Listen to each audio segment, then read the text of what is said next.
এখানে শিক্ষকতা করি বা এখানে যে প্রতিষ্ঠান আছে বাচ্চাদের আসা যাওয়া তো কষ্ট হইতেছে।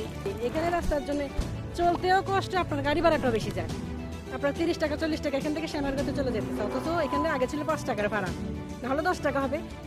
আপনার প্যাসেঞ্জার কষ্টও করতেছে, গাড়ি ভাড়াটাও ডবল যেতেছে।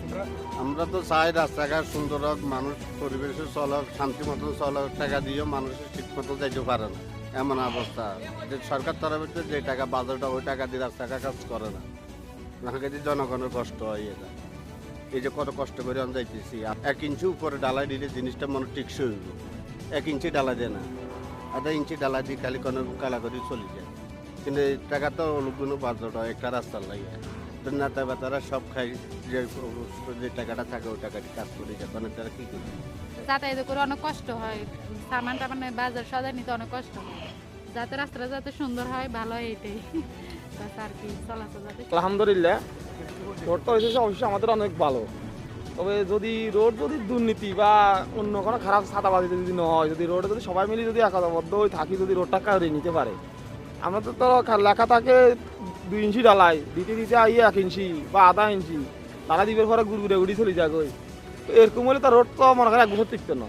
আর যেভাবে যদি খাতা কলমে যেভাবে লেখিয়ে বাধ্য হয়, এভাবে তো উপর মহল্লা থেকে যদি দুর্নীতি যদি বন্ধ হয়, তাহলে যে আল্লাহ নামলে রাস্তা 100 হবে, রাস্তাকে 210 বছর আদন লাগবে না। তবে একটা জিনিস আল্লাহকে শুক্রিয়া, নির্বাচনে কেন্দ্র পড়ার কারণে রোডে আমাদের সবার হইতেছে, নাহলে অনেক বছর আমরা কষ্ট করতেছি।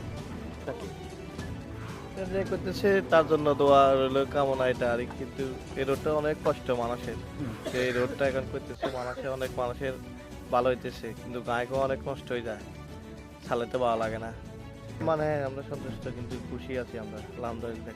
মনে করেন যদি রাস্তাটা যদি সুন্দরভাবে যদি কদিন গিয়ে 2, 4, 5, 10 বছর যেন যায়, ওরকম করেই যেন রাস্তাটা যেন নির্মাণ কাজগুলো যদি হয়, তাহলে আমরা মানুষের সুযোগ সুবিধাটা আমরা পাচ্ছি। তাহলে একটা রুগী নিয়ে যাইতেছি আমরা, অনেক সময় সাবান বাজার, তখন ওই সময় যাতায়াতে আমাদের কদিন গিয়ে রুগীটা নিজে যাইতে লিঙ্গার লেট হয়ে গেছে, বাঙ্গা দিয়ে অনেক সময় কল্যাণ দিয়ে রাস্তার মাঝে আমরা ঘুরে গেছি।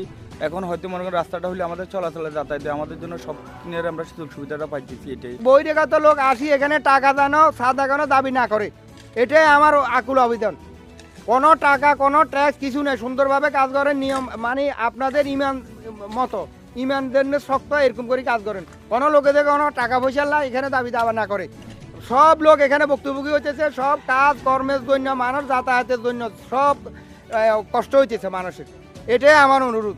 যে প্রত্যাশা, দীর্ঘদিনে যে প্রত্যাশা ছিল সেবারাট টু নবীপুর সংযোগ সড়ক, মানুষের এই রোডে যাতায়াত, আমরা স্থানীয় সবার যাদের সাথে কথা বলেছি সবার একটাই দাবি, এর আগে যারা এই রাস্তা নিয়ে কাজ করেছে বাজেট অনুযায়ী কিন্তু তারা কাজ করে না। 1 বছর পরে রোডটা কিন্তু ফিজ উঠে যায়, অনেকগুলো গর্ত হয়ে যায় এবং রোডের যে মান, এই মানটা কিন্তু ঠিক থাকে না। সবার প্রত্যাশা যেহেতু 5 আগস্টের পরে রোড হওয়ার বিষয়ে যে চাঁদাবাজি যেটা আছে বা স্থানীয় যে নেতা কর্মী তাদেরকে চাঁদা দেওয়া লাগে না, কাজের যে সুষম বন্টন এবং যে বাজেট অনুযায়ী যদি কাজ করে তাহলে রোডটা কিন্তু অবশ্যই টেকসই হবে। এবং তাদের প্রত্যাশা হচ্ছে একটা রোড যেন 8-10 বছর পর্যন্ত তার জন্য কোনো কাজ না হয়। যদি তারা যদি এই প্রত্যাশা অনুযায়ী কাজ, যদি তাদের দাবি হচ্ছে প্রত্যাশা অনুযায়ী যদি কাজটা যদি ঠিকভাবে না হয়, তারা কিন্তু দীর্ঘ আন্দোলন সংগ্রামের পরে রোডটা হচ্ছে, এবং তারা কিন্তু যদি কাজ মান অনুযায়ী বাজেট অনুযায়ী কাজ না হয়, তাদের দাবি হচ্ছে তারা কাজটা বন্ধ করে দিবে।